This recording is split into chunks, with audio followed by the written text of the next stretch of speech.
अस्सलाम वालेकुम। सबसे पहले तो जी हाँ, बिल्कुल। मैं जो है वो अपना यूके में जो पाकिस्तानी हाई कमीशन है उसके थ्रू जो है फिर वो मैंने उसको रुजू किया था।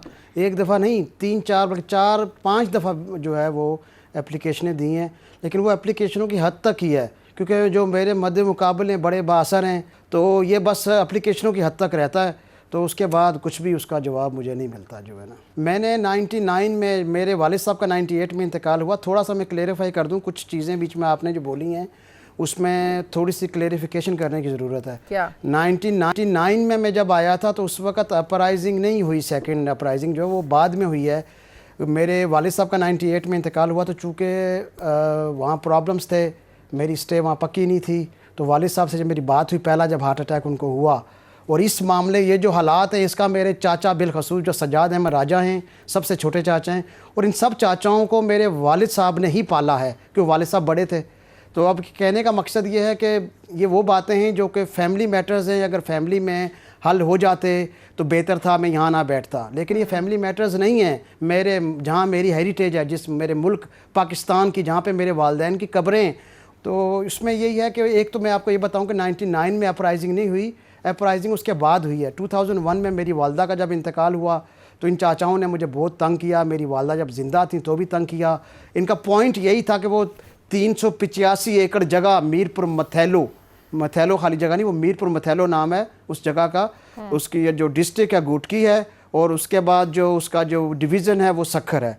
तो इन्होंने वहाँ पे जो है ना वो मेन टारगेट था वो। अच्छा, जब मंगला डैम रेजिंग प्रोजेक्ट जो था, ये किस सन में आप लोगों के घर मुतासिर हुए थे, कुछ याद? हाँ नहीं, पहला, हाँ मैं बताता हूँ। जो पहला जो था वो 1967 में ना जो है ना वो बना। पहली अपराइजिंग थी 1967 में थी। ये जो अब मकान के मेरे 4-5 इशू हैं, और ये सब ट्रांसनेशनल ऑर्गेनाइज क्राइम में आता। वन बाय वन मैं आपको सब बताता हूँ ना। जो आप मंगला डैम की बात की, पहली अपराइजिंग जो है वो 1967 में हुई है, जिसमें हमारे मकानात मुतासिर हुए। मेरे वालिद साहब 1954 में कराची में पुलिस में गए। उसके बाद फिर लॉ इन्फोर्समेंट एजेंसीज जो है वो काम बड़ा अच्छा करते थे, लगन थी, फिर पैशन था कि भाई मुल्क के लिए कुछ करना है। तो फिर कराची में ही उनको फिर जो है मज़ीद लॉ इन्फोर्समेंट एजेंसीज जो हैं उसमें वो चले गए 1960 में। फिर वो 1956, 57, 58, 59, 60 हत्ता कि 61 तक जो जहाज़, जो हवाई जहाज़ है वो यूके के लिए कराची से जाता था।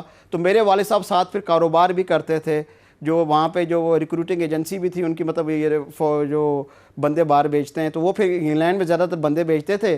तो ये इलाके में जो बकौल जो बुढ़े अभी बुज़ुर्ग जो मेरे ज़िंदा हैं वहाँ पे, जो कि मेरे ही फैमिली के नहीं बल्कि हमारे गांव के इर्द गिर्द के गांव जो हमारे घर को जानते हैं, वो भी किसी की 95 साल उम्र है, किसी की 80 साल उम्र है, और अभी हवास हैं वो, उसमें औरतें भी हैं, मर्द हजरात भी हैं।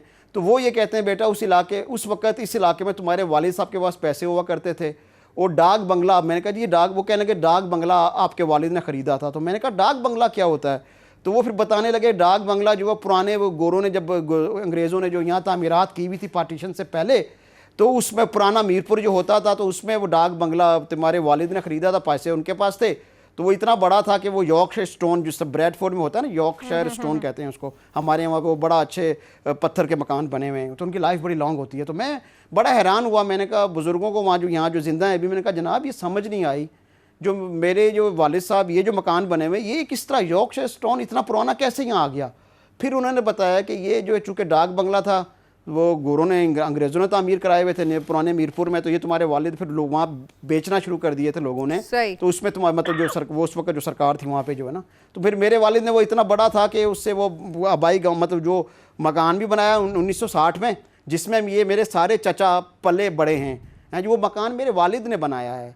अच्छा, उसके बाद जो है फिर वो इतना ज़्यादा वो मलबा था कि ऊपर भी एक वो जगह है हमारी वो जमुई में, उसमें भी मेरे वालिद ने मकान बनाया।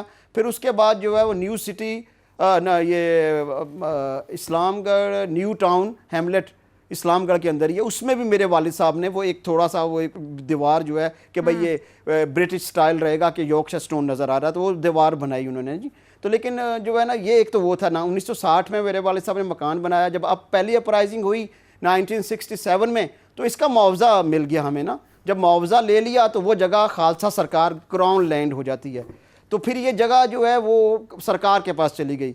अब जब मैं यहाँ पे जब आया सेकंड अपराइजिंग में कि भाई ये मामला हुआ है, तो अब मतलब ये मैं पिछले साल आया हूँ अक्टूबर में जो है ना 2017 में, तो जब यहाँ पे आया हूँ तो फिर मैं आगे पीछे गया हूँ लोगों के पास, हर किसी के पास मैं गया, हर वो जो जगह होती है जहाँ से मुझे इंसाफ मिलने की जो है वो उम्मीद थी, मैंने वो जाके उस चैनल को जो